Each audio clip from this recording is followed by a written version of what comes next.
सुधार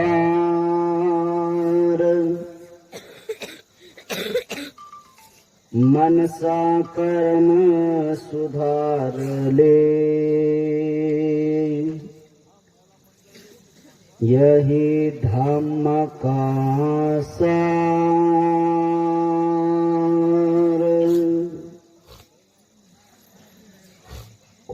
जो चाहे बंधन खुले,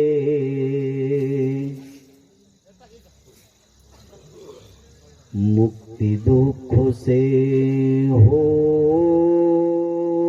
या वश में कर ले चित्त को।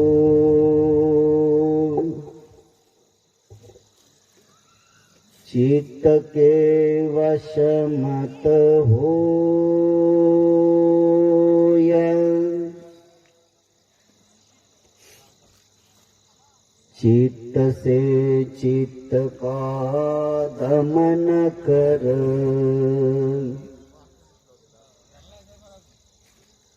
चित्त से चित्त सुधार।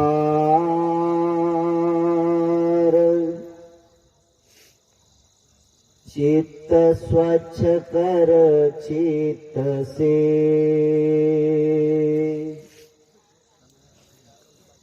खोल मुक्ति के द्वार।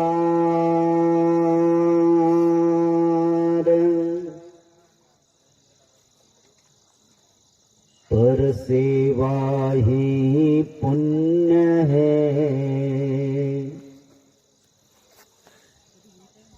पर पीड़न ही पाप।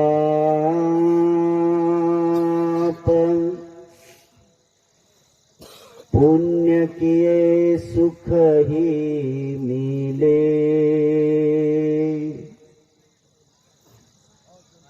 पाप किए दुख ताप।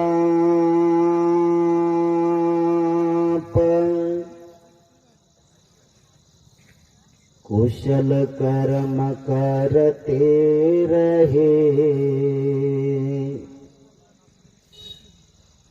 करे न पाप लवलेश।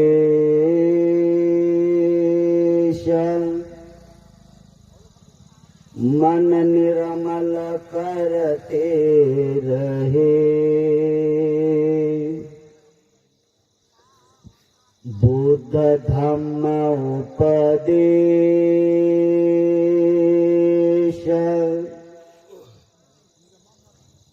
कुदरत का कानून है, सब पर लागू हो या। मैले मन दुखिया रहे, निर्मल सुखिया हो या।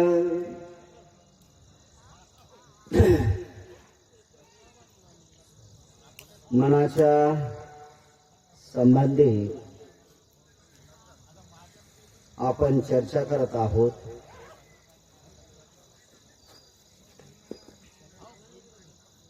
मानवाच्या जीवनामध्ये जे सुख आणि दुःख निर्माण जे होते त्याला जबाबदार केवळ फक्त आणि फक्त मन आहे।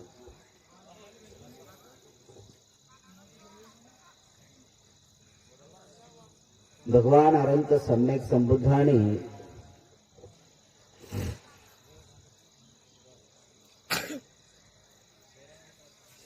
मनाच्या संबंधी जेवढे काही क्लेश आहेत,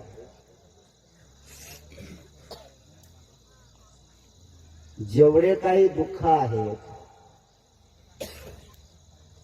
ते दुःख नष्ट करण्यासाठी या मार्गाचा अनुसरणाचा भाग उपदेश केलेला आहे।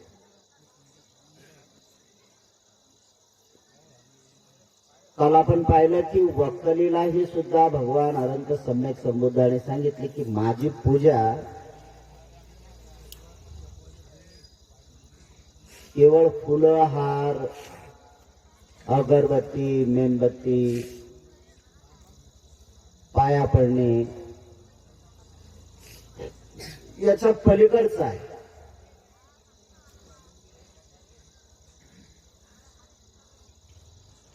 याचा अर्थ असा आहे की बुद्ध कितीतरी महान आहेत,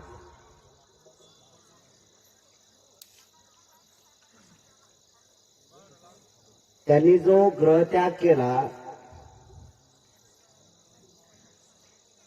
त्या ग्रहत्यागाच्या संबंधी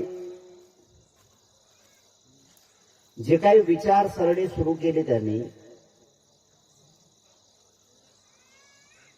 माझं जीवन सफल झालं पाहिजे यासाठी त्यांनी जो काही प्रयत्न केला तो एवढ्या उच्च कोटीचा होता, एवढा क्लेशदायक होता, एवढा पीडादायक होता की तेवढी शरीराला पीडादायी वृत्ती कोणी निर्माण केलेली नाही.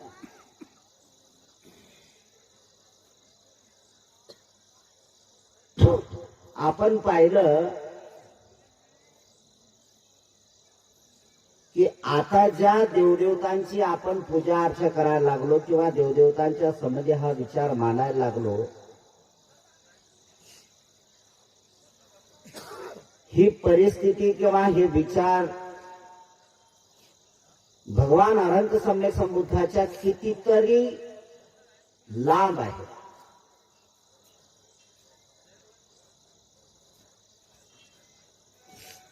या जगातला सगळ्यात महान असा महापुरुष आहे,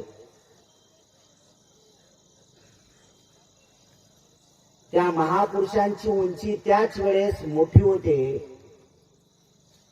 की ते जगातल्या प्रत्येक मानवाला स्वतंत्र बहाल करतात आणि सांगतात, मी जे काही सांगतो हे प्रमाण तुम्ही मानू नका, हे सत्य मानू नका, तुम्ही स्वतः त्याचा अनुभव घेण्यासाठी प्रयत्न करा. जे अनुभव घेतल्यानंतर तुम्हाला त्याचा जो प्रत्यय येईल ते तुमच्यासाठी सत्य आहे.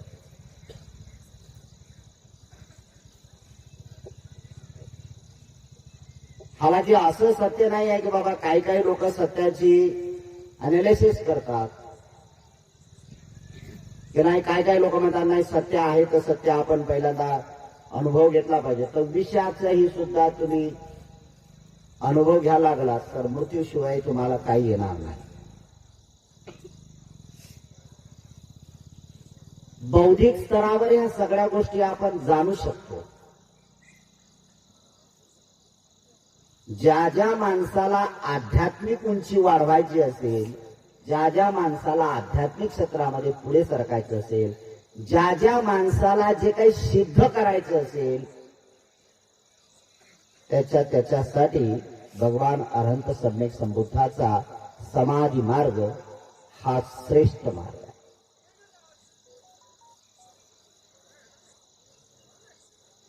आणि समाधी मार्ग पुष्ट करायचा असेल तर त्यांचं जीवन आपल्या समोर ठेवावं लागेल.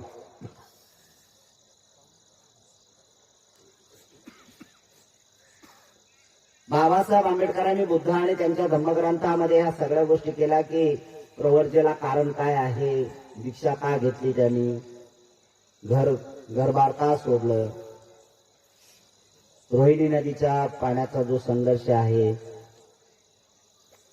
हे जर आपण अधिक वाचलं तर त्याच्यानंतरची गोष्ट येते की बाबा रोहिणी नदीचा तो जो काही प्रसंग होता तो संपुष्टात आला, तो नष्ट झाला.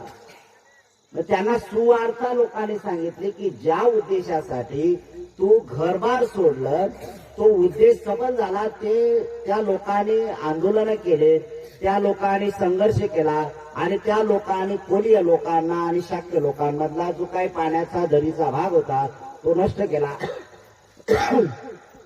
कोलीय लोकांनी पाणी घ्यायला सुरुवात केली आणि तो वाद संपुष्टात आला. तुम्ही घरी जाऊ शकता आता.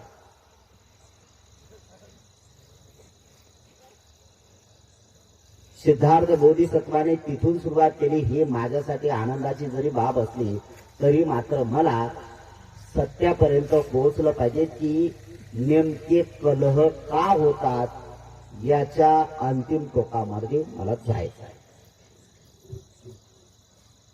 काही लोकांची एक बावली वृत्ती आहे, म्हणजे बावले लोक आहेत. बावले लोक असे आहेत की मला जर काही साध्य करायचं असेल तर त्याचं मी काही कॅरेक्टर वाचत नाही, चारित्र काही वाचत नाही आणि त्याच्या चरणावर डोकं ठेवतो, बस संपला काम. बुद्धाने ते तुम्हाला स्वातंत्र्य दिलंय, स्वातंत्र्य. बोधिसत्व बाबासाहेब आंबेडकरांनी सुद्धा तेच सांगितलेलं आहे. आणि जेवढे संत पुरुष होते त्या संत पुरुषांनी सुद्धा तेच सांगितलंय.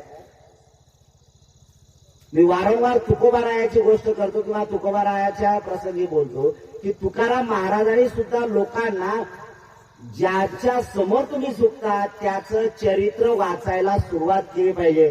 त्याचं चरित्र जर चांगलं असेल तर त्याची पूजा करणं हे अत्यंत महत्वाचं माणसासाठी असणार आहे. अदरवाईज ज्याचं तुम्ही चारित्रहीन झालेलं आहे त्याच्या समोर जर डोकं टेकवत असाल तर तुमची वृत्ती तशीच निर्माण होते.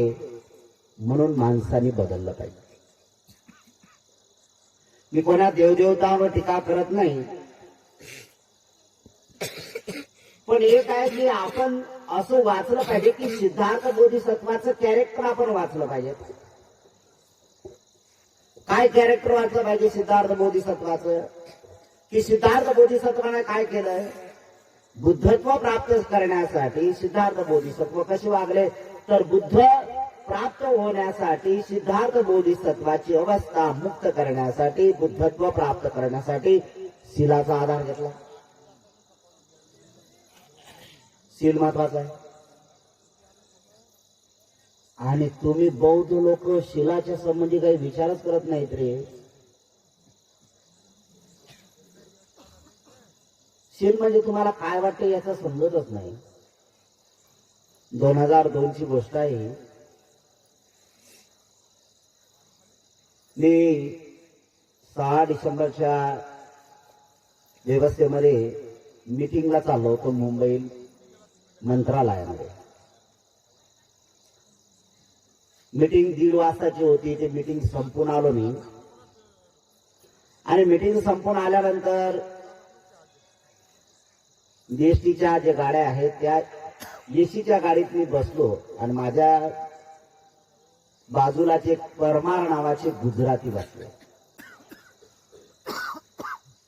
आणि मग गुजराती बसल्यानंतर त्यांनी माझ्याशी संवाद साधायला सुरुवात केली. तर ते मला बोलले की आप बोले बुद्धम शरणं गच्छामी है ना? हाँ, बुद्धम शरणं गच्छामी है. अच्छा, बोले बुद्ध कितने महान थे? हाँ, महान तो थे, लेकिन बुद्ध को फॉलो करने वाले लोगों की जो हम वृत्ति देखते हैं ना, तो ऐसा दुख होता है कि बुद्ध को जितने भी लोग फॉलो करते हैं ना, जो जो बुद्ध ने बात बताई बिल्कुल उसके विपरीत चलने वाले लोगों की वृत्तियां भी है. मैंने बोला कैसे? तो बोले देखो ना अभी कि बुद्ध ने बताया कि बोले जो कोई पंचतत्व होता है बोले आपके इसमें. हाँ, क्या है? तो बोले बुद्ध ने सारा सार निंदा कर ली इस बात की कि भाई शराब मत पियो.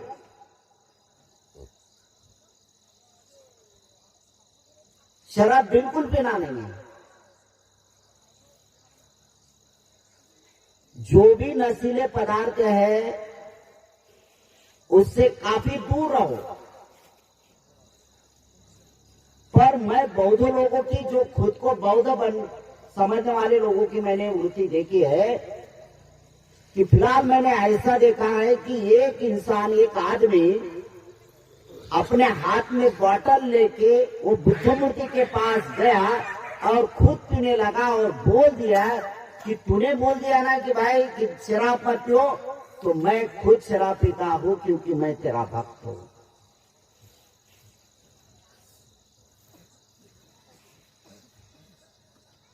किती मोठी वाईट परिस्थिती आहे.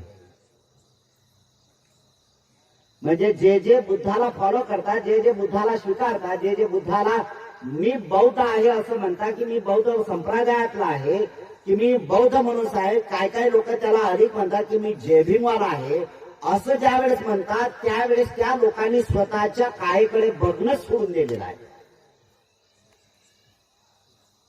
देखो अपने आप को, समझो अपना आप, अपने को जाने बिना कैसे मिटे भाव संताप. दुःख दूर कधी होईल? तुम्ही स्वतःला जर बघत नसाल, स्वतःला जर तपासत नसाल, तर दुःख दूर कधी होईल? तुमच्या बौद्ध लोकांमध्ये सगळ्यात विकृतीचा एक मार्ग असा आहे, जिथं चांगलं होत असेल ना ते माझ्या अधीन नाही होत, दुसऱ्याने घडवलेलं आहे त्याच्यात काळ्या करा. अरे पण तुम्ही लोक आहात ना, तुमचं आहे ना, तुम्हाला जे जे घ्यायचं असेल ते ते घ्या, चांगलं जीवन यापन करा, कारण हेच महत्वाचं आहे. तुम्ही एक तत्व जरी आचरणात आणलं ना तरी 4 लोकांना सांगितलं तरी तुमच्यातली चांगली वृत्ती निर्माण होणार आहे. आम्ही सगळेच वाईट बघायला लागलो. बी संघपाल मध्ये क्वालिटी नाही आहे ती, त्याचा काही प्रश्नच नाही आहे. पण याचा अर्थ मी 1 तास बोलतो, त्या 1 तासामध्ये एकही शब्द तुमच्या कामी नाही का? आणि राहिला प्रश्न एक आहे का बाबा मी तुमच्या समोर मी काय बोलत आहे? मी का तुम्हाला म्हणतो दारू प्या? मी का म्हणतो तुम्हाला तंबाखू खा? मी काय तुम्हाला दुसऱ्या वंचितीची काही निंदा करत आहे? मी काय दुसऱ्यावर टीका करत आहे? मी काय दुसऱ्या धर्मावर बोलत आहे? काहीच नाही. जे मानवाच्या हिताचं असेल ते माझ्या दृष्टिकोनातून हिताचं आहे, मी ते समजलो. तुम्हाला काय घ्यायचं आहे? तुमचं जीवन शुद्ध करण्यासाठी करा, कारण तुम्हाला तुमचं मत परिवर्तन करायचं आहे. त्यासाठी तुम्हाला हे गुड फील करायचं आहे की बाबासाहेब आंबेडकरांनी सांगितलेला मार्ग तो बुद्धाचा आहे आणि त्या बुद्धाच्या मार्गात हे आहे ते त्या दृष्टिकोनातून चाललंय. आम्ही त्या काळातले लोक आहोत. आता इथं स्वतःला बौद्ध म्हणणारे लोक आहेत, पण अजूनही सुद्धा अधिक केस कंबलाची वृत्ती धारण केणारे लोक दिसतात. आम्ही बौद्ध म्हणतो, अजूनही सुद्धा संजय वेलिटीपुत्ताचे लोकच आम्ही धारण करणारी वृत्ती आहे आमच्यात. आम्ही बौद्ध म्हणतो तर पुरण कश्यपाचीच आहे, मखली गोसाल सुद्धा आमच्यात दिसून उठतो. कारण मखली गोसाल हा ते म्हणतो खा प्या मजा करा, याच्या पलीकडे काही नाही. आणि बौद्ध लोकांची हीच मानसिकता झाली. काय करायचं आहे? काय करायचं काय? खा प्या मजा करा, मारायचं आहे, बस संपलंय. अरे किती निरर्थक जीवन जगत आहोत आपण. जन्माला कशासाठी आलो माहित आहे? कशासाठी आलो? मी 12वीला असताना दर्यापूरला JD पाटील सांगोळकर कॉलेज आहे, तिथं शिकत असताना मला चव्हाण सर होते, चव्हाण मराठीचे. सकाळचं कॉलेज होतं आमचं. आणि आल्या आल्या त्या मास्तरांनी डायरेक्ट आम्हाला सुरुवात केलं. जवळजवळ आम्ही 56 विद्यार्थी होतो एका वर्गात. आणि मग मराठीच्या विषयाला आम्ही सगळ्यांना मास्तरनी कसे आल्या आल्याबरोबर बसल्यानंतर लगेच सांगितलं की आपण सगळे जगतो कशासाठी? आपण जगतो कशासाठी? मास्तरने आम्हालाही प्रश्न केले, सगळ्यांना केले. आता 12वीत शिकणाऱ्या काय वृत्ती असेल? कॉलेजचे जीवन आहे, ज्याला ज्याला जसं जसं उत्तर देता येईल तसं तसं सुरू केलं त्यांनी. कोणी सांगितलंय आपण जगतो कशासाठी, तर सांगितलं मला गाडीत फिरायचं आहे, ऐशाराम करायचा आहे त्याच्यासाठी. कोणी म्हणलं मला माडी बांधायची आहे त्याच्यासाठी. कोणी म्हणलात मला लग्न करून चांगलं ऐशाराम जीवन जगायचं आहे त्याच्यासाठी. जे जे वाटेल ते त्या सगळ्या गोष्टी केलेल्या आहेत. सगळ्यात बोलत आहेत. मुलींना विचारले, मुलीने काही प्रश्न दिले, त्याची उत्तरं सांगितले. मास्तरने काहीच सांगितलं नाही. पण नंतरच्या काळामध्ये ह्या सगळ्या गोष्टी मास्तरनी काही उत्तर दिलं नाही. नंतर ह्या सगळ्या गोष्टी करत असताना विचार करत राहिलो की हे कसं आहे, तर आपण सगळे जे जगतो ना हे केवळ फक्त मरणासाठी. कशासाठी जगतो आपण? मरणासाठी. जोपर्यंत मरण येत नाही तोपर्यंत जगणं सुरू आहे. मग कोणी भक्तिभाव करून जगते, मरते. कोणी अजिबात भक्तिभाव करत नाही, कोणी पूजापाठ करून मरते. मरायसाठीच आपण जगत आहोत ना. मग जगणे आणि मरणे यातला जो मध्य आहे, जगणे आणि मरणे यातला जो मधला भाग आहे तो माणसांसाठी आहे. आणि माणसांसाठी असला तर हे जन्माला सुद्धा आहे. जन्माला येतात मरतात, जन्माला येतात मरतात, जन्माला येतात मरतात. आणि बुद्ध त्याच्यापेक्षा अधिक संशोधन करून सांगतात, जे मरतात ते जन्मासाठी आणि जे मरतात ते जन्मग्रहण करण्यासाठी. जे जन्मतात ते मरणासाठी आणि जे मरतात ते जन्मग्रहणासाठी. नाही समजलं? आपण जे मरतो कशासाठी, जगतो आपण कशासाठी? मरणासाठी. आणि आपण मेल्यानंतर कशासाठी मरणार आहोत आपण आता? जन्मग्रहण करण्यासाठी. अनेक जाती संसारं दुःखा जाती पुनः पुनः. हे सगळं अनेक जाती संसार. हेच मी भगवान अनंत समय समुद्र म्हणतात, मी अनेक जन्मामध्ये जे प्राप्त झालो ना, तर अनेक जाती म्हणजे जन्म. मी अनेक जन्मामध्ये जन्माला आलो ना, तर संसार जो माझा सुरू झाला ना, संसरण जे होते ना ते दुःखातच होते. जे जन्माला येतात ते दुःख घेऊन येतात. हा जो काही मधला भाग आहे ना तो एक महत्वाचा आहे की मरायचं कसं हे ज्याला अक्कल आली त्याला जगण्याचा अर्थ कळला. नाही समजलं? ज्याला मरायचं कसं हे अक्कल आली त्याला जगण्याचा मर्म कळला. निंदा तर सुरूच आहे का हो आपल्या? निंदाला काय करायचं? निंदा सतत सुरूच आहेत आपल्या. निंदा घेऊन मरायचं का? जे काही करत आहोत आपण ते काय करण्यासाठी, कशासाठी करत आहोत आपण, ह्या सगळ्या गोष्टी कशासाठी होतात. तर हा एक महत्वाचा भाग आहे की आपण काय करतो याच्यासाठी जाणीवपूर्वक लक्ष केंद्रित केलं पाहिजे. की मला जगायचं आहे कशासाठी, तर किमान जगता जगता माझ्यातली विकृती नष्ट झाली ना तर नक्कीच तुमच्या सुखाची गॅरंटी तुम्ही घेऊ शकता. खूप महत्वाच्या गोष्टी आहेत, त्या समजल्या पाहिजेत आपल्याला. जगता जगता विकृती ज्याने घालवली तर त्याला सुखाचा मार्ग गवसला दिसला आणि तोच मरणाच्या चक्रातून मुक्त होण्याचं काम करू शकते. आणि या मनुष्य लोकांवर जबाबदारी भगवान अनंत सम्यक संबोधाने केली. म्हणून भगवान अनंत सम्यक संबोध जाणीवपूर्वक म्हणतात, मनुष्य जाती दुर्लभो. मनुष्य जाती दुर्लभो. माणसाचा जन्म हा दुर्लभ आहे. सहजासहजी माणसं जन्माला आले नाही. सहजासहजी माणसं नाही जन्माला आले. तुमचं काहीतरी पुण्य होतं म्हणून मनुष्य लोकांमध्ये जन्माला आला. पण आता कसं जगायचं आहे, पुन्हा मला मनुष्य लोकांमध्ये जन्म प्राप्त झाला पाहिजे. आणि म्हणून जाणीवपूर्वक सांगतो की किमान निरय लोकांमध्ये, खालच्या लोकांमध्ये जन्म घेतला नाही पाहिजे.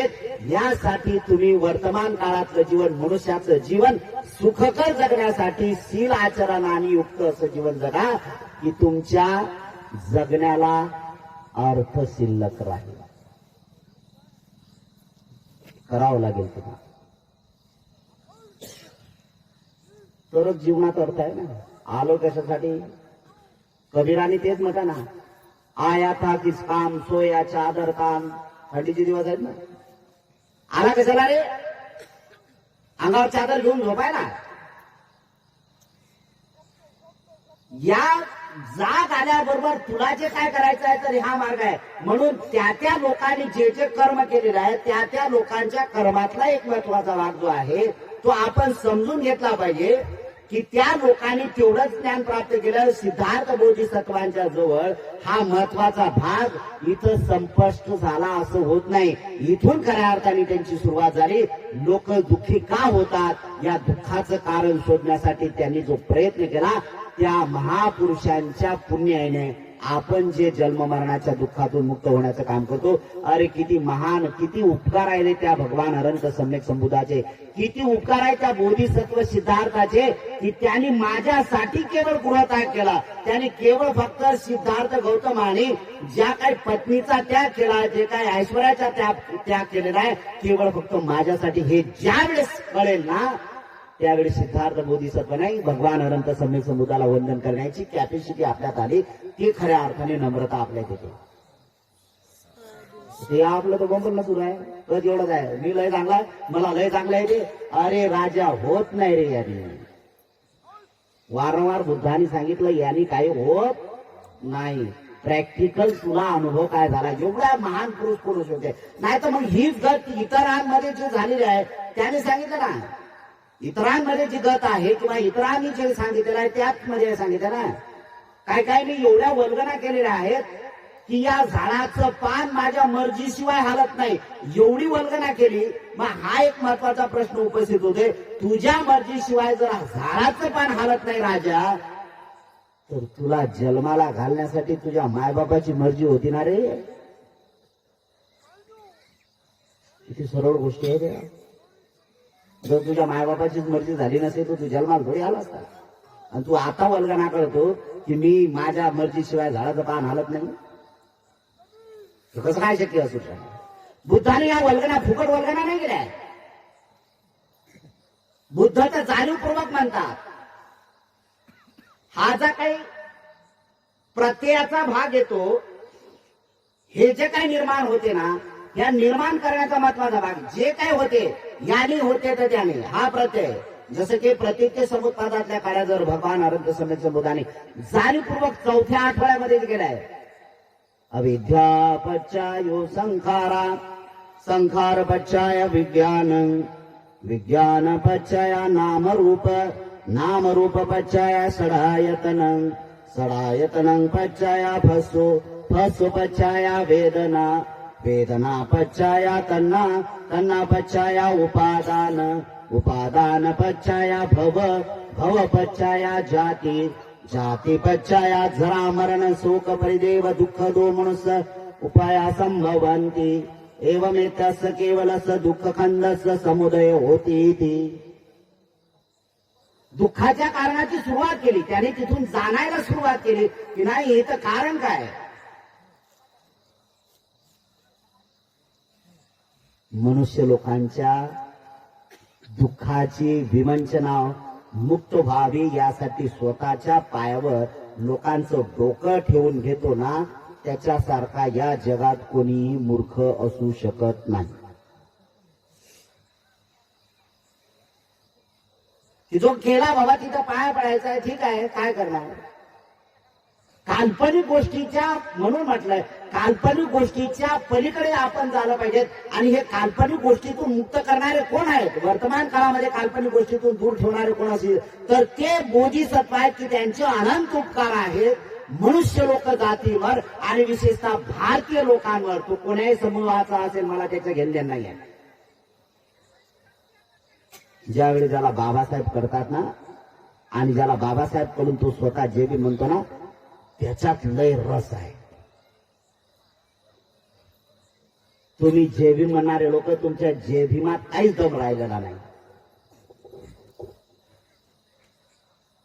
आणि जर जे भीमच म्हणायचं असेल तर पहिल्यांदा स्वतःच्या शरीराला बघितलं पाहिजे, आपण स्वतःकडे बघितलं पाहिजे, अंतर्मनामध्ये बघितलं पाहिजे. कबीराने सुद्धा म्हणा, कबीर सुद्धा म्हणतात बुरा न देखन मैं चला, बुरा न दिखाया कोई, कवी काय म्हणतात, मी मूर्ख शोधायला गेलो, किंवा जे बुरे लोक आहेत, मूर्ख लोक आहेत, मी मूर्ख लोकांना शोधायला गेलो तर मला या जनतेत कोणीच मूर्ख दिसलं नाही, पण ज्यावेळेस मी अंतर्मनामध्ये डोकून बघितलं तर माझ्यासारखं कोणी मूर्ख नाही. हे ते संत आहेत, ते संत आहेत. संताची व्याख्या सुद्धा तुकोबारायाने खूप मोठी विस्तृत केलेली आहे. जसं की आपण म्हणतो संतंद्रियो सब मल पहिनो, माहित आहे ना कुठला वंदन येते ते माहित आहे का? संतंद्रियो माहित नाही आपल्याला, त्रिरत्न वंदन आहे ना, संघवंदनेमध्ये येते, माहित आहे का? संतंद्रियो मल कुठलाच मन नाही आहे, ते शांत होतात, ते आपल्या सगळ्या मनातून मुक्त होतात, मग घाणेतून मुक्त होतात. कुठली घाण आहे तर सगळ्यात मोठी घाण आहे ती आहे राग, द्वेष आणि मोह. मोठ्या मोठ्या स्तरावर आहेत, पण त्याचे जर बारीक बारीक बारीक बारीक रेणू असं जर करत बघितलं तर हे लक्षात येते की बुद्ध तिथपर्यंत नाही, तुमच्या मनामध्ये एखाद्या प्रती जर वैरभाव जागत असेल तरी तो मन आहे. एखाद्याचा तिरस्कार करता तरी मला आहे, एखाद्याची निंदा करता मला आहे, एखाद्याच्या बद्दल टिप्पणी करता मला आहे, एखाद्याचे दुर्गुण तुम्ही दाखवता मला आहे. दुर्गुण दाखवण्याच्या अगोदर आपले स्वतःचे दुर्गुण बघितले पाहिजेत ना. आपण खरंच मी त्याचे दुर्गुण दाखवणे इतपत माझ्यात योग्यता आहे का, की हा अमुक असं करतो हे असं दाखवण्याच्या ऐवजी मी त्या कॅपॅसिटीला आहे का, मी त्या लेवलला आहे का, माझी तशी कुवत आहे का, माझी ऐपत आहे का, खरंच मी त्याच्या पलीकडे आहे. आणि जर तो त्या मनातून मुक्त झाला तर तो लोकांचे दोष दाखवत नाहीये, बिलकुल दोष नाही दाखवत. हे बुद्धांचं ज्ञान आहे. बाकीच्या लोकांना ते केलंच नाहीये, बाकीच्या लोकांनी ते काही केलेलं नाही. बाकीचे लोक फक्त हे काय, ठीक आहे मला प्राप्त झालं, ठीक आहे बाबा माझ्या पाया पडा, मला पूजा, मला भजा, हे काय. तुम्हाला जर काय करायचं असेल तर इथपर्यंत लोकांनी केलं, एवढ्यापर्यंत लोक गेले की जर मला नैवेद्य दाखवला तर तुमच्या इच्छा पूर्ण होतील. हा पागलपणा दुसरा आहे. काय काय तर लोक अगदी खालच्या लेवलवर येतात. देवाला कोंबडं बकरं चालते. एकाला विचारलं, बाबा का रे देवाला कोंबडं बकरं चालतं? नाही म्हणजे देवाला, आमच्या देवाला कोंबडं बकरं चालते किंवा बकरं चालते आमच्या देवाला. म्हटलं ठीक आहे, मग बकरं चालते म्हणजे याचा अर्थ देवाला काय बकरा पाहिजेत ना. मग देव का आतापर्यंत उपाशी आहे का? बरं, एक महत्वाचा प्रश्न उपस्थित होते, त्याला चालते तर त्यांनी मारून खावे, तुमच्याकडून का मारून खावं? आणि बुद्ध कर्माला महत्व देतात. कर्म म्हणजे संस्काराला महत्व देतात. कर्म आहेत नाही, त्याचं पोट भरायचं असेल, तुमचं पोट भरण्यासाठी काय काय खटाटूट करता तुम्ही. मग त्या देवाचं पोट भरत असेल तर त्या देवाचं पोट भरण्यासाठी तुम्ही कशाला येताय जीव घेता? कारण बुद्ध ते म्हणतात, परसेवा हे पुण्य है, परपीड नहीं पाप, पुण्य किए सुख ये मिले, पाप किए दुख ताप. पुण्य करायचं आहे ना तुम्हाला. पुण्य जर केलं तर सुख प्राप्त होते आणि पाप केलं तर दुःख ताप होते. मग पुण्य काय तर तुम्ही देवाच्या नावाने कोंबडं जर कापत असाल तर ती भल्ली मोठी हत्या होते. कारण देवाचे चोचले जर मांसाहाराने जर होत असतील तर त्यांनी स्वतः मारून खावे, तुमच्याकडून अपेक्षा नाहीत. आणि बावले लोक ते काम करतात आणि नको ते कर्मात फसतात बिचारे. आणि बुद्ध म्हणतात, जे हत्या करतात त्यांची कितीतरीदा हत्या होत राहत असते, हत्या होत राहत असते. जन्माला आलो कशासाठी? मरण्यासाठी. आणि मरताय कशासाठी? जन्मासाठी. जर हत्या केली आणि समजा हत्या केल्यानंतर जर गचकला म्हणजे मेला तर चित्ताची अवस्था काय?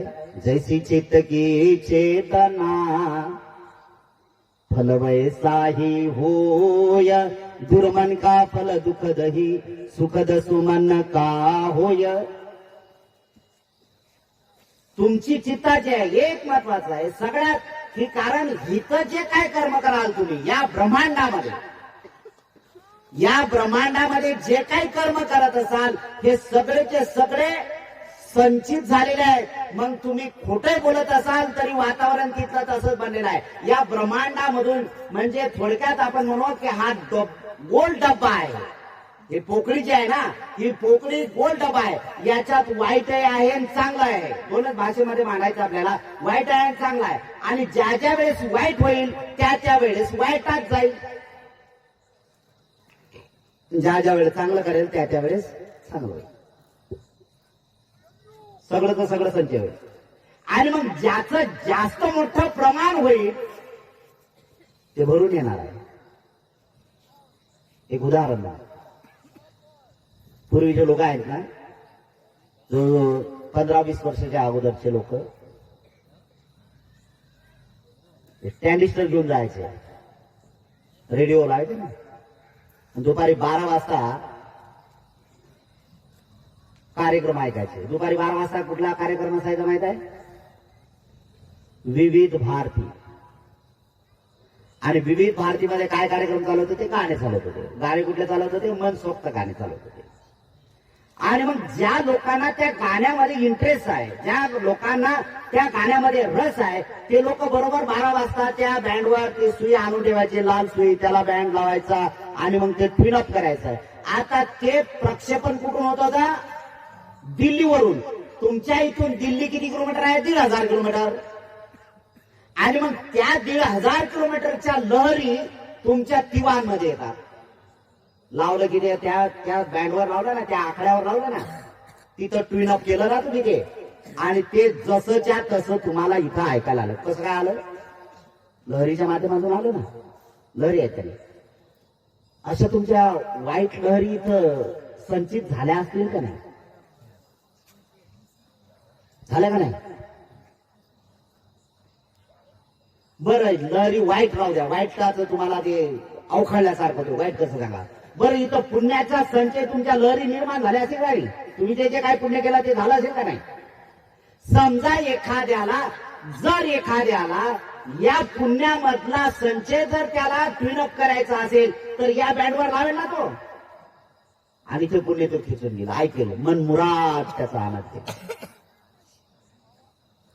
मनुष्याचं जीवन यासाठी सार्थक झालं पाहिजे. हे पूजापाठ केल्यानं होत नाही, कीर्तन भजन केल्यानं काही पदरात पडत नाही. भक्तिभावात रंगल्यानंतर अजिबात फत्रही कपड्यामध्ये पडत नाहीत. आपल्या करावं लागतील याला कर्म. कायिक कर्म सुधारले, वाचिक कर्म सुधार, मनसा कर्म सुधारले, यही धम्म का सार. धम्माचा सार काय? धर्माचा सार काय? धर्म सांगते की कायेचे कर्म दुरुस्त कर राजा, आणि कायेचे कर्म दुरुस्त करायचे असेल तर मग त्यासाठी कायेचे कर्म दुरुस्त करायचे आहे तर कायने कर्म किती होतात? 3 कर्म होतात. कुठले कायेचे कर्म 3 होतात? 1 हत्या, चोरी आणि व्यभिचार. पहिल्यांदाच तुम्हाला उदाहरण दिलं. समजा या 3 गोष्टींमधलं तुम्ही केलं तर तिथं काय झालं? संचय झाला ना, डब्यात ते झालं ना. समजा त्या तरंगात एखादा कोणी आला तर काय होईल त्याला? एक उदाहरण दुसरं. कधी कधी मावल्यांना तुम्ही जास्त प्रमाणात आहे म्हणून तुमच्यावर जास्त सांगतो. तुम्ही एखाद्याच्या घरी गेल्यानंतर तुम्हाला त्या घरात 2 मिनिटंही सुद्धा राहावंसं वाटत नाही, अशी बेचैनी वाटते का? कधी कधी वाटते ना? वाटते. 2 मिनिटंही नाही झालं, मला कसं तरी होते, मला जीव घाबरला होते, मला असं होते तसं होते. 2 मिनिटं नाही थांबत आपण, जरी महाल असला तरी नाही होत. पण एखादं झोपडा असेल आणि त्या झोपड्यात गेल्यानंतर 2 मिनिटासाठी गेलं तर तासन तास बसून राहता तुम्ही. तुम्हाला तुमचा वेळ कुठे जातो काय वेळ? कारण तिथलं वातावरण शुद्ध आहे. बरं तिथलं वातावरण शुद्ध आहे म्हणजे कसं वातावरण शुद्ध राहील? ते वातावरण शुद्ध राहील कसं? ते वातावरण शुद्ध आहे की ज्या वातावरणात जे वास्तव्याला लोक आहेत ना त्यांच्या आचरणाचे तरंग तिथं आहे. एक दुसरं उदाहरण सांगतो. तुमच्या रस्त्याने येत असताना कदाचित एखादा ऍक्सिडेंट पॉइंट असेल ना, आहे ना एखादा पॉइंट तिथं हमखास ऍक्सिडेंट होतो का नाही? बरं तिथंच का होतो? काही कारण असं पाहिजे ना. मग तुम्ही त्याला अनफळ म्हणाले, तुम्ही म्हणता की इथं काहीतरी चिन्ह आहे, इथं काहीतरी आहे. मग तिथंच कसं आहे, दुसऱ्या इकडे का नाही आहे? का नाही आहे? कारण जाता येता आपण तिथं आल्यानंतर आपले जे भयाचे तरंग आहेत ना, आपल्या भयाचे तरंग आपण तिथं काय करतो, पसरून टाकतो आणि ते वातावरण तिथलं भयभीत होते आणि मग तिथं आल्यानंतर हमखास तशा प्रकारची सुरुवात होते. पण काही ठिकाणी एवढं सुंदर वातावरण असते की तिथं आल्याबरोबर सगळे दुर्गुण वाईन जातात आणि शांत राहतात. असं होते ना, होते. हे केवळ फक्त माणसाच्या मानसिकतेवर अवलंबून आहे. तुमच्यातल्या ज्या काही तरंग आहेत ना, एक मावल्यानं दुसऱ्या एक तरंगाची भाषा तुम्हाला सांगतो. 6 महिन्याचं लेकरू असते. किती महिन्याचं? 6 महिन्याचं लेकरू. 12 दिवस झाले की तुम्ही त्याला पायाला जाता का नाही? जाताय ना. पायाला गेल्यानंतर हातात घेतल्यानंतर काय बघता त्याला? खालून वरून काय बघता? त्याला बघताय ना, न्याहारून बघताय का नाही तुम्ही? न्याहाळताय का नाही? काय बघता? काय सांगता येत नाही तुम्हाला, पण बघता मात्र हा महत्वाचा भाग आहे. काय बघतात माहित आहे?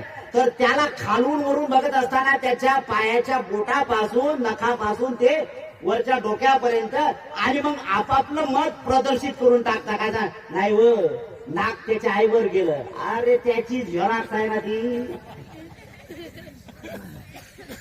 नाही कान बापावर गेले, अरे माय बापाची झेरॉक्स आहे ना ती. ट्रू कॉपी आहे ना ती, प्रिंट कॉपी आहे ना. ते मायबापावर जाणार नाही, तो कोणावर जाणार आहे? बरोबर आहे का नाही? मग हे मायबापावर जात असताना एक दुसरी गोष्ट लक्षात घ्या की पुढे पुढे ते विकसित झालं, ते पुढे पुढे जर वाढलं पोरगं 5-7 आणि 10 वर्षाचं गेलं की मग तुम्ही त्या मुलाच्या संबंधी बोलायला लागता आणि ती मन सर्रासपणे मन सुरू होते बापावर. बाप से बेटा,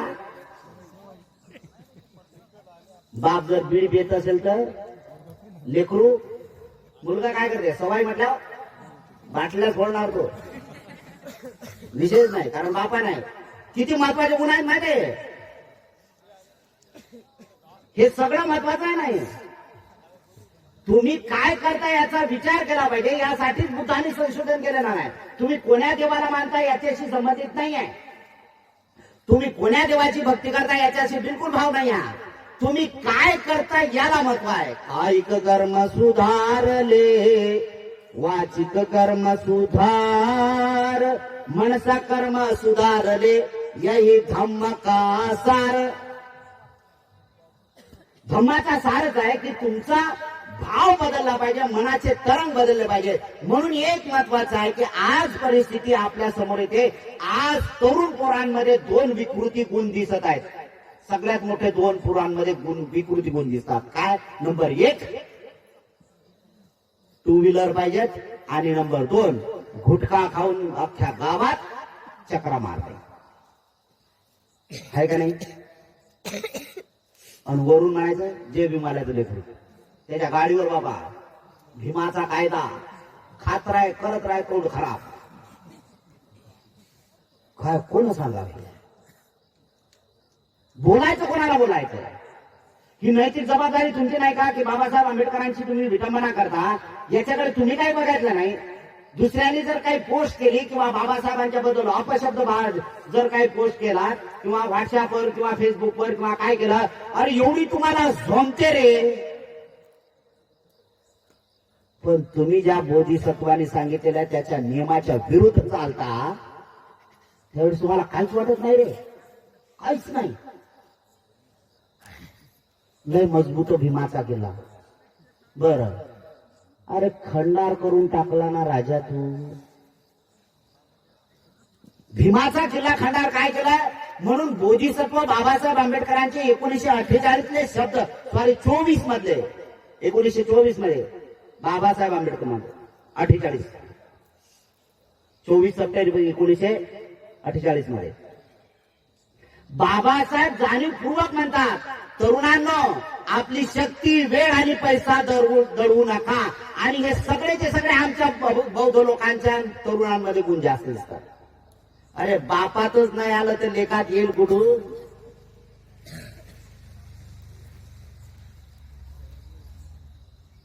शिबिर करावं लागते ना. तुम्ही काय करावं श्रामनेरांनी याच्यावर अजिबात बोलणार नाही. तुम्ही तंबाखू खाता का गुटखे खाता का हा स्वतंत्रचा विचार आहे. कारण बोधिसत्व बाबासाहेब आंबेडकरांनी तुम्हाला ते स्वतंत्र बहाल केलेलं आहे. तुम्ही काय करता हा तुमचा विचार आहे, मला काय नाही. मी फक्त आणि फक्त केवळ तुम्हाला सांगतो की हे मानवाच्या अहिताचं काम आहे. ज्याला तुम्ही महापुरुष म्हणता, ज्याला तुम्ही पूजनीय म्हणता, ज्याच्यावर तुम्ही एवढे मोठे तुरा गाजवण्याचा प्रयत्न करता, त्या महापुरुषांची थोडीशी जाणीव असणं म्हणजेच खऱ्या अर्थाने मानवतावाद सिद्ध करून दाखवणे आहे. आणि त्या महापुरुषांचं नाव मोठ्या लोकांमध्ये देणं आहे, हा त्यातला एक महत्वाचा भाग असणार आहे. मी एक उदाहरण पाहिलेलं आहे. एक तर 2 तरुण पोरं होते. संध्याकाळची वेळ होती, संध्याकाळची वेळ. 2 तरुण पोरं होते. मस्त हातावर तंबाखू टाकली, म्हणणं सुरू, चर्चा करत होता. एक म्हातारा माणूस, म्हणजे वयस्कर माणूस, 50च्या दरम्यान मधला होता, 50-55च्या दरम्यान मधला आला. गावातला वातावरण. आणि तो महाराज, अरे म्हणजे तंबाखू खातो, तुला माहित नाही का तंबाखू खातो. त्या पोराने काय उत्तर द्यावं, काय म्हणावं. ठीक आहे, चुकलं असं म्हणावं का. काय म्हटलं असेल, अंदाज करा तुम्ही. काय म्हटलं असेल.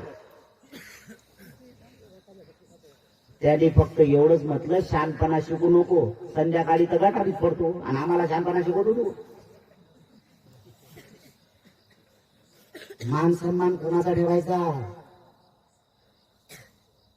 आमचे वयस्कर मंडळी जर वाया गेलेली असेल तर तरुणांना म्हणणार काय आम्ही. आमचा बापच वाया गेला असेल तर लेखात काय गुण येणार. बापसे बेटा,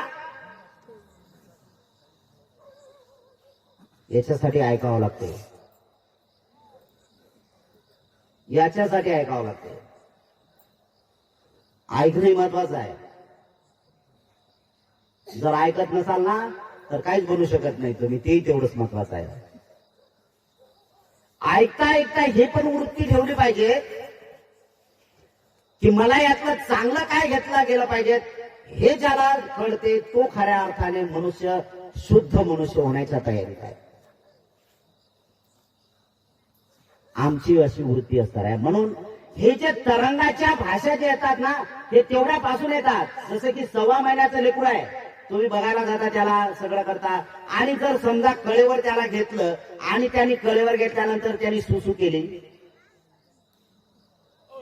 तर तुम्ही त्याच्याशी बोलताय का नाही. काय बोलता माहित आहे, अरे तू सू केली. 1.25 महिन्याचं लेकरू, त्याला तुमचे तरण कळले आणि ते रडायला लागलं. रडतायत का नाही. तुम्ही बोलताय तर दोन्ही गोष्टी करतात का, रडायला लागते. तुम्ही अगोदर त्याच्याशी खेळत होता तर ते हसत होतं. म्हणजे तुमचे तरंग काय की तुमच्या चित्तामध्ये ते तरंग निर्माण झाले की यांनी सुसू केली, म्हणजे द्वेषाचा भाग तुमच्या चित्तामध्ये ऑटोमॅटिक फुटून झाला. ते 1.25 महिन्याचं लेकरू, त्या लेकराला तुमचे तरंग करतात. अरे आम्ही एवढे मोठे विकसित झाले लोक, आम्हाला तरंग का समजत नाही. जीवन जगण्याचा मार्ग आहे ना, आम्हाला काय कळत नाही. कळलं पाहिजेत ना. म्हणून यासाठी हा मार्ग आहे की या लोकांनी, जे काही पूर्वीच्या लोकांनी, भगवान अनंत सम्यक संबुद्धाच्या काळातल्या लोकांनी जो काही प्रचार आणि प्रसार केला तेवढ्याच पर्यंत काय, मला दुःखाच्या कारणापर्यंत जायचं आहे की दुःखी लोक का होतात आणि दुःख बनण्यासाठी काय आहे. तर तिथून तो शोध केला त्यांनी सुरू. आणि ते शोध करत असताना त्यांनी सांगितलं की दुःखाला कारण केवळ फक्त आणि फक्त तृष्णा आहे. तृष्णा आहे. तुमच्या भाषेत सांगायचं झालं तर फक्त इच्छा आहे. आणि कबीराने इच्छाच्या संबंधी खूप महत्वाच्या गोष्टी बोलल्या. कबीराचं ज्ञान म्हणजे बुद्धाचं ज्ञान आहे, दुसरं काही नाही. तुकोबारायाचं ज्ञान तुम्ही वाचा, अधिक खोलवर जा, बुद्धाशिवाय तुकोबारायानं मानलंय काहीच नाही. कबीर काय म्हणतात माहित आहे? ना मन मरा ना माया मरी, मरमर गया सरी. ना मन मरा ना माया मरी, मरमर गया सरी, आशा तृष्णा ना मरी, काही तर काही दास. किती महत्वाच्या गोष्टी. हे कधी मरत नाहीत. हे मरत नाहीत म्हणजे याच्यातून सुरुवात होते. माणसं मरत नाहीत. आणि माणसं मरत असताना त्याचं ते जे काही आहे त्याचा जो परिणाम आहे तो होतोच. आपण सगळे मरणार आहोत. हे हा मरण शब्द असला तरी मात्र आपला ज्या क्षणी आपला मृत्यू होतो त्या क्षणी आपला जन्म सुद्धा होतो. आणि आपला जन्म होतो कशासाठी तर बुद्ध म्हणतात मी एवढं संशोधन केलं की ज्यावेळेस माणसं मरतात त्यावेळेस माणसाने मनुष्य लोकांमध्ये जीवन जगत असताना जर वाईट कर्म केले नाही म्हणजे पाप कर्म केलं नाही तर त्याच्यानंतर जन्माची गॅरंटी मी घेतो की तो निरय लोकांमध्ये जात नाही.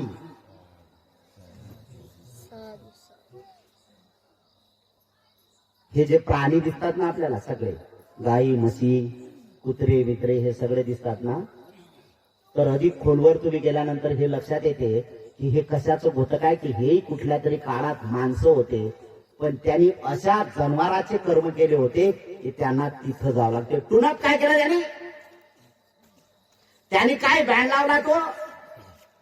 म्हणून बुद्ध आम्हाला सावध करतात, भगवंत आम्हाला जाणीवपूर्वक सावध करतात. अरे मनुष्याचं जीवन लाभलं रे राजे हो, अरे मनुष्याचं जीवन लाभलं असताना असं वाया घालू नका की ते निरय लोकांमध्ये तुम्ही जाता. कारण मी जाणतो मी ती उंची गाठलेली आहे, मी तिथपर्यंत गेलेला आहे, मला ते प्राप्त झालेलं आहे आणि मी त्याच्याही पलीकडे गेलेला आहोत, मला ते साध्य झाले आहे. म्हणून तुम्हाला सांगतो की मनुष्याचं जीवन जगत असताना मी जो काही खऱ्या अर्थाने जो काही त्याग केला, मी जे काही एवढं प्राप्त केलंय, मला हे प्राप्त करत असताना मी जे काही पुण्य अर्जित केलेलं होतं या पुण्याचा संचय मी केला. मी जे काही शील पालन केलं त्या शील पालनाच्या एनर्जी मला मिळत राहिली. म्हणून मी 6 वर्षांची खडतर तपश्चर्या करत राहिलो आणि 6 वर्षाच्या खडतर तपश्चर्यामध्ये मला जे काही साध्य करायचं आहे ते मी जाणलं की माणसं मेल्यानंतर काय होतात.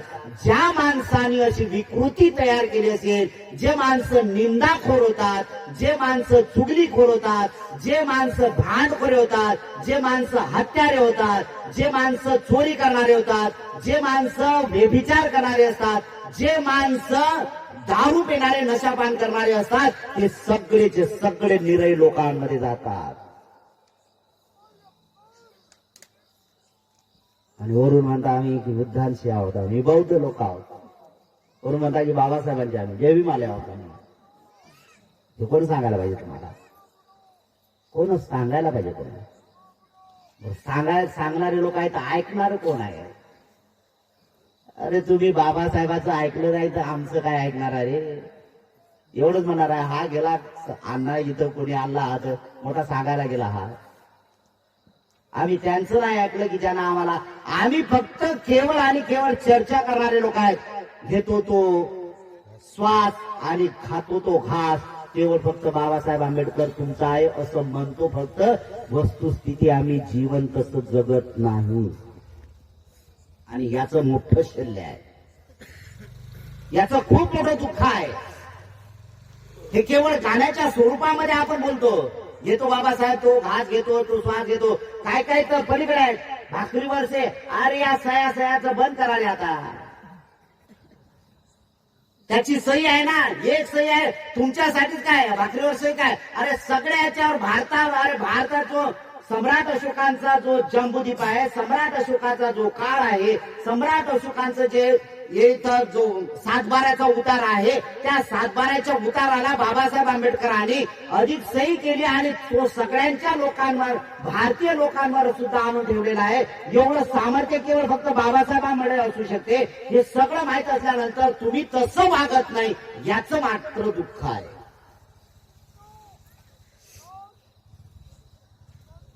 आणि हे नैतिक कर्तव्य फक्त आणि फक्त बौद्ध तरुणांमध्ये असलं पाहिजे. बौद्ध तरुणांमध्ये असलं पाहिजे. वेळ, पैसा आणि शक्ती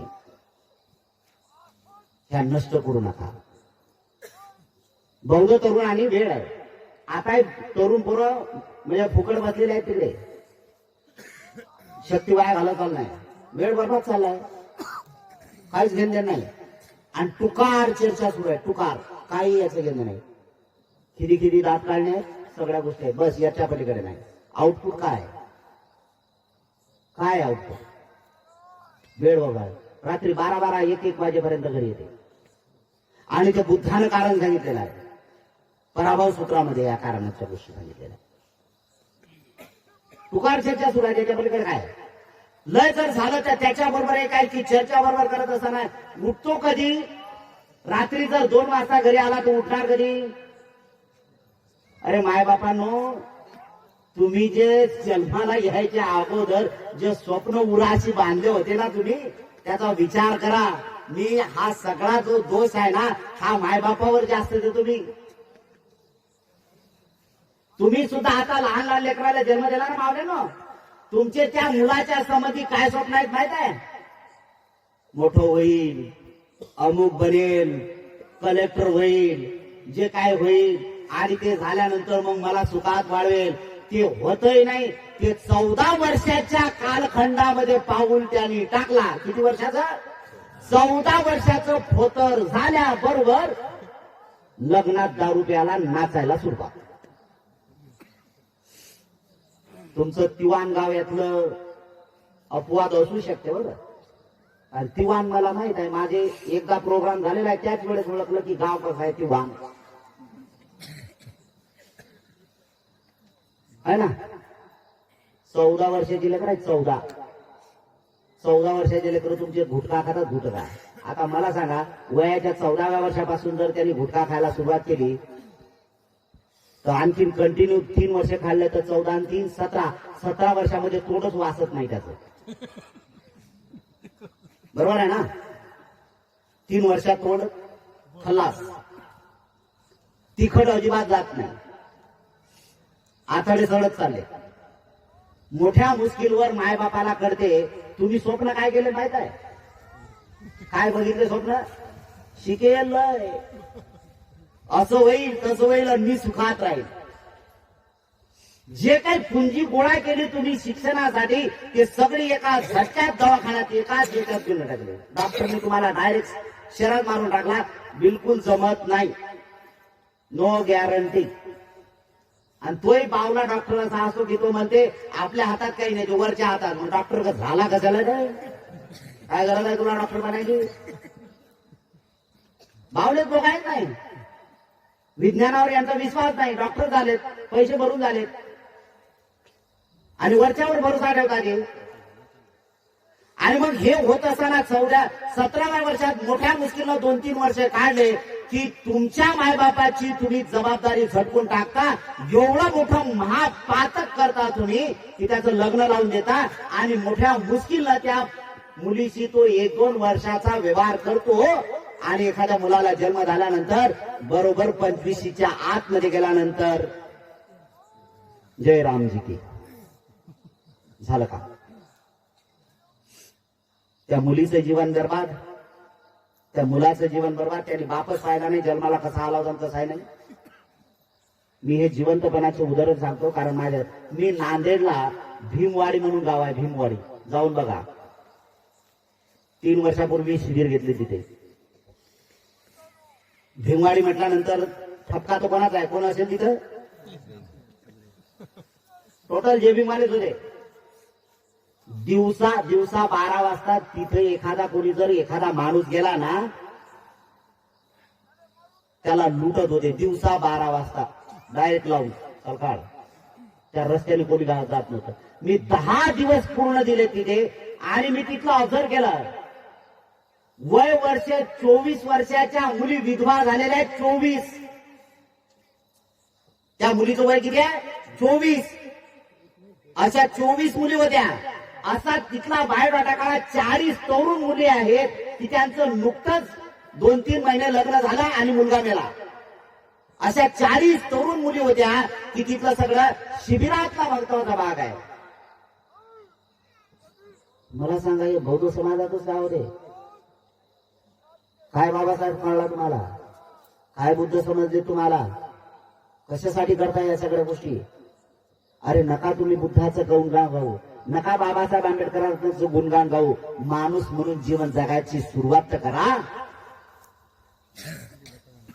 आणि जो माणूस म्हणून जीवन जगायला सुरुवात करते त्याला बाबासाहेबांचं आणि बुद्धाचं नाव घेतल्याशिवाय जीवन पूर्णच करता येत नाही. पूर्णच नाही करता येत त्याला. सगळ्या या संत, भारतातल्या सगळ्या संत पुरुषाला जर जिवंत करणारा कोण असू शकतो तर तो केवळ फक्त बाप आहे. यांच्या भाकरीवर सहीचा काय विषय असू शकतो? हे जे भारतातले जेवढे संत आहेत ना, सगळे संत आहेत. म्हणजे एकनाथापासून जर म्हटलंय ना, एकनाथ हा म्हणजे जातीचा ब्राह्मण आहे. हा या एकनाथालाही सुद्धा जिवंत ठेवण्याची ताकद केवळ फक्त बाबासाहेब आंबेडकरांच्या सहित आहे. एवढं मोठं सामर्थ्य बाबासाहेब आहे. तुम्ही काय गोष्टी करताय त्याच्या? काय करता? तुकोबाराला वयाच्या 42व्या वर्षी मारून टाकलं, नष्ट करून टाकलं. बाबासाहेब आंबेडकरांच्या या संविधानाच्या मुळे, जाणीवपूर्वक एका सहीच्या मुळे तुकोबाराय जिवंत झाले. आणि आमच्याही मुखातून तुकोबारायाचा गवगावा दिसतो, कारण तो सत्यासाठी लढत, तो विद्रोह करत होता. ह्या सगळ्या गोष्टी येतात ना तिथून, आम्ही जाणलं पाहिजे. म्हणून माझं असं प्रामाणिकपणे आहे, तुम्ही बुद्धाचं गुणगान गाऊ नका. आणि बुद्धाचं गुणगान गात असाल ना तर पहिल्यांदा स्वतःकडे बघा तुम्ही की खरंच त्या लायकीचं आहे का. माझं जाणीवपूर्वक आपल्याला नम्रपणे सांगणं आहे की जो कोणी जे भीमाला असेल ना, त्याने जे भीम करायचं असेल तर तोंडापासून ते पूर्ण शरीराकडे बघितलं पाहिजे आणि आतमध्ये सुद्धा एका डोकावून बघितलं पाहिजे. आणि त्याने इमानी इतबारे तेवढा. मी म्हणतो तंबाखू तोंडातून काढून फेका आणि त्याला सांगा 2च मिनिटं थांब, तंबाखू काढ आणि सांगा की आता मी तंबाखू खाल्लेला नाही आहे, काढून फेकला, आता मी जे भीम बोलण्याच्या लायकीचा आहे. बाबासाहेब ते महत्वाचे आहे. अरे नका रे बाबासाहेबांचं नाव हे करू नका, तुमचं बुद्धाचं नाव करू नका, इथल्या संत पुरुषाचा विचार करू. अरे किमान तुमच्या पिढीचा तो विचार करा. तुमच्या पिढीचा तो विचार करा. तुमच्या लेकराचा विचार करा ना. तुमच्या लेकराचा, जे लहान लहान लेकर आहेत ना, मी जाणीवपूर्वक बोलतो या गोष्टीकडे की लहान लेकर आहे ते 1 वर्षाचं असेल ना, आणि मी तर त्याच्याही पलीकडे म्हणतो, जर एखाद्या आईच्या उदरामध्ये लेकरू वाढत असेल ना, 1 महिन्याचा गर्भ असेल ना त्या पत्नीला त्याच्या, तेव्हापासून तुमची विकृती बंद करा. कारण तरंग काय होत आहे, शुद्ध होत आहे. तुम्ही कोणाला जन्म द्यायचा आहे हा विचार करा. अरे कुत्रे मांजरे सुद्धा जन्माला घालतात, कुत्रे मांजरे सुद्धा जन्माला घालतात. आणि मी हे पाहिलेलं आहे जाणीवपूर्वक. माझ्याकडे एक मांजर आहे, त्या मांजरीने 3 पिल्लं दिलेत. तिच्याकडे मी जीवन बघतो की तिने जन्माला घातले ना पिल्लाला, पण तिने मी बघितलं तिने 7 ठिकाणी ते पिल्ल बदलून टाकले. याचा अर्थ तिचे सुरक्षित ठिकाणी ते लेकर ठेवले, पिल्ल ठेवले. आणि ते काय करते, ते शिकार आणते आणि त्याच्या समोर टाकते आणि ते तिला, त्या शिकारीला खेळतात, खातात आणि हळूहळू शिकार करायला सुरुवात करतात. ते जिवंत शिकार पकडून आणते आणि त्यांच्या समोर टाकते, तेही सुद्धा शिकार करतात. ते त्या पिल्लांना तशा प्रकारचं बनवते. या प्राण्यांमधली ती वृत्ती आहे. तुम्ही माणसांनी काय केलं तुमच्या लेकरांसाठी सांगा? तुम्ही काय करता लेकरांसाठी? साधा तंबाखू सोडू शकत नाहीये तुम्ही लेकरांसाठी, बोंबलता फक्त. गाडी कोणासाठी? लेकरांसाठी. गाडी घेऊन काय करणार आहे? ऍक्सिडेंट करेल, मरून जाईल. काय करणार आहे का? बंगला बांधला कोणासाठी? लेकरासाठी. लेकर हे बेजबाबदारपणाचे मायबापाचे शब्द आहेत. शेती कोणासाठी गेले? लेकरासाठी. मला तर त्या क्षणी असा विचार येते, हा सगळंच म्हणतो कोणासाठी आहे? ते आपलं काय नाही, ते लेकराचं आहे, त्या मुलासाठी हे केलं. त्या लेकरांनी, सगळ्यांनी जे काही लेकर असतील त्याला मुलगा मुलगी सगळे एकत्र यायला पाहिजे आणि त्याच वेळेस ठरवणार. झालं ना आता तुमचं झल्ली करायच्या बाबा, आमच्या गाडी बनवणार झल्ली करायच्या बाबा. किती पागलपणाचं बोलता तुम्ही लोक, किती बोलता पागलपणा. लेकरं बनवण्याचं काम तुम्ही केलं पाहिजे यासाठी, कारण लेकरं जन्माला घालण्याचं मनुष्याचं काम आहे आणि आपण बुद्धिवंत प्राणी आहोत.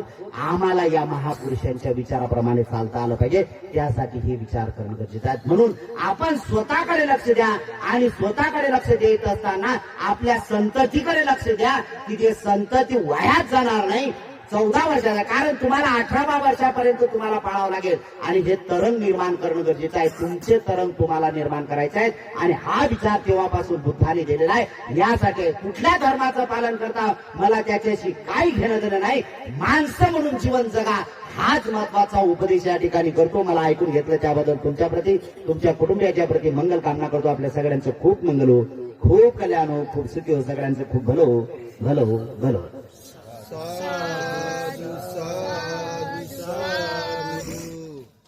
चला संघाने तरी एक तास निघून लागले माहिती नाही होता. चला ठीक आहे, बोला. टोप्या काढा सर्व काढा, बोला. टोप्या काढा बनते. बुद्धं नमामि, धम्मं नमामि, संघं नमामि. पुन्हा एकदा.